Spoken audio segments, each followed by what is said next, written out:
very big. It's actually their biggest win since they moved into their new stadium, inspired by Son and Kane and others, against Red Star Belgrade. We've a lot to talk about over the next few minutes and a lot to look at as well. Maybe Red Star Belgrade, the perfect opponents for Tottenham with all the troubles they had in the lead up to this game. Bayern Munich have won 3-2 at Olympiacos. You can see the table there. Bayern on 9, Tottenham on 4. Spurs go to Belgrade next time out on the 6th of November. Olympiacos are in Munich. And Kevin, is that the thing, that Red Star were the perfect opponents for Tottenham to be playing this evening? As it turned out, we didn't think that beforehand. You know, we didn't think Tottenham were going to play as well. They didn't look like they've been in any trouble the last few weeks. They came out straight away from the first minute, attacked. Players looked confident on the ball. Harry Kane, excellent. Son, excellent. And yeah, deserved 5-0 winners. Could have won by more. Yeah, like Liam, how do we judge the performance this evening, bearing in mind, you know, and it is, you do have to take into account that Red Star, I know it's last season, but they did beat Liverpool. Belgrade is a really tough place to go, but Red Star were poor. No, at this level they were out of their depth, Dara. They hadn't come to a team like this for many, many years.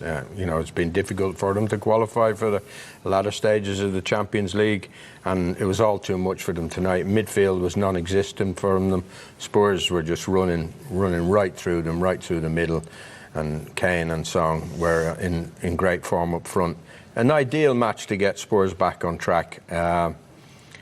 But you won't get an easier opponent, and I think the group is going to work out maybe as one would have thought before it started, with Bayern topping the group and Tottenham finishing a good second.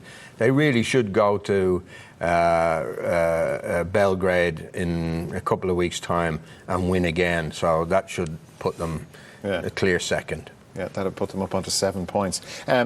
Lamela's goal, Richie, we're going to look at Tottenham 3-0 up at half-time, and this, okay, it was probably over at half-time, but this was icing on the cake territory. It was a question of how many Tottenham were going to get and could they keep the clean sheets. It was a very good second half on both those fronts. Harry Kane does really well, but just keep an eye on the left-back here. Rodic, he's the player. Like, what the hell is that? He's never been to a coaching session in his life where someone has told him that that's what you do if you're ever in this position, one-on-one against a wide player. Really good stuff from Kane. Aurier has so much space, but here, there's like, what's he doing? So he just goes in. He's gone to see his mate in the crowd. Like, again, you're asking, is it the ideal fixture? I can't imagine anywhere in the Premier League you will be gifted space like that, gifted an opportunity. Here you go inside there, into the box, no one else is going to close you down, pick out a pass, a teammate is free. So what they needed to do tonight, they did really well. I assume it was almost like a night off for them. The pressure that they're normally under, the standards that they usually have to meet, none of those questions were asked at them tonight. All the issues we spoke about beforehand are still alive now. None of them have been resolved by beating Red Star at home.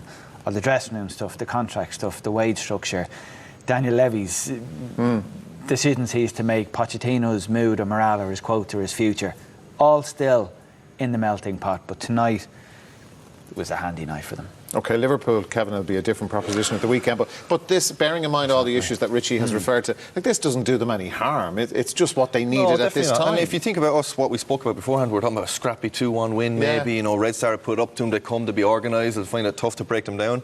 And, you know, we're talking now how it was an easy win for them. You know, it's easy to talk about afterwards. They had to play well. They still had to do it. They still had to be hungry. We've clips of them getting forward in numbers, trying hard, working hard. We talked about them beforehand.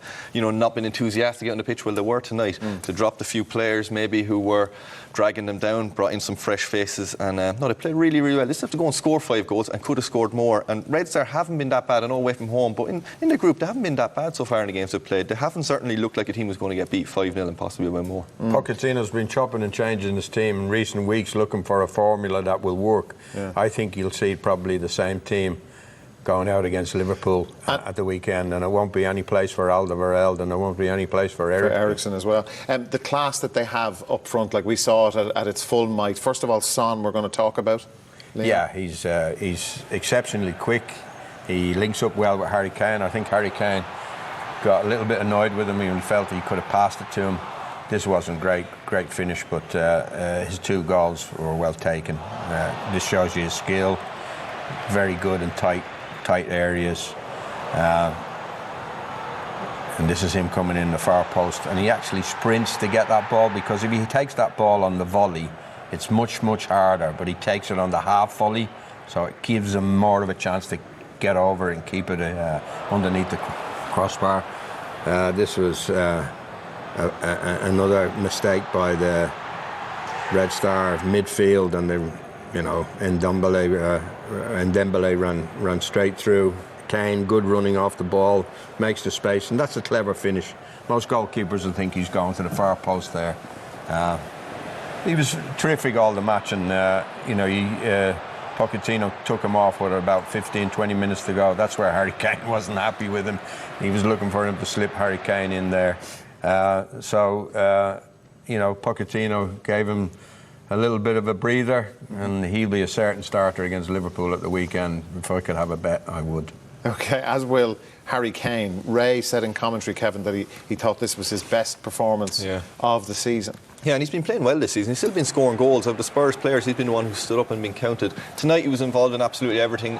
This goal was more about Lamela's cross. Fantastic cross, a fantastic corner, pace on the ball. Harry Kane just had to get his head on it. He was enthusiastic, he was dribbling at people, he was running at people. He looked bright all night long, coming short, picking it up, turning.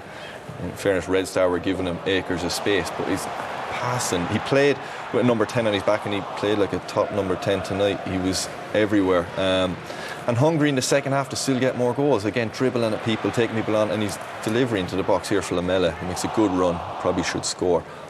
Again, unselfish, looking up, always looking up. I think it was Dele Alli here who could do better, but he was the all-round player tonight. A really, really good centre-half performance. High ball and nothing ball, and he makes the most of it.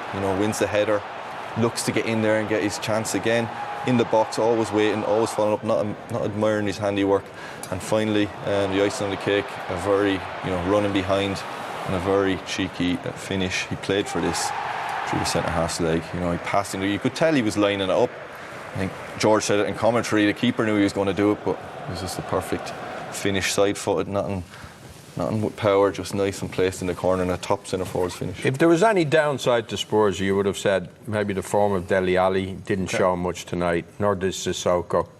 And that'd be a bit of a worry, He'd want all his players playing in top form if you're going up to Anfield. And his form has been a worry for a while. Yeah, there's a few people think he's got a bit carried away with himself. He's not getting picked in the England team anymore. There's questions to be answered there. He's gotten the reward of a big contract, but whether that's actually been good for him or not, we don't know. It's certainly in the last year, he's not been the player he was. So, Richie, we'll learn ultimately. Well, there's still a lot of questions to be answered about Tottenham. They're all still. None of them are answered tonight. Okay. We picked the best of Tottenham there. If we compile the package of the mistakes, the basic stuff that Red Star got wrong would be here a long, long time. The space that they gave Tottenham to play in midfield, they tried to play it out themselves and kept getting caught. The gifts of possession and space, it was just so many. It was the handiest night Tottenham could have asked for.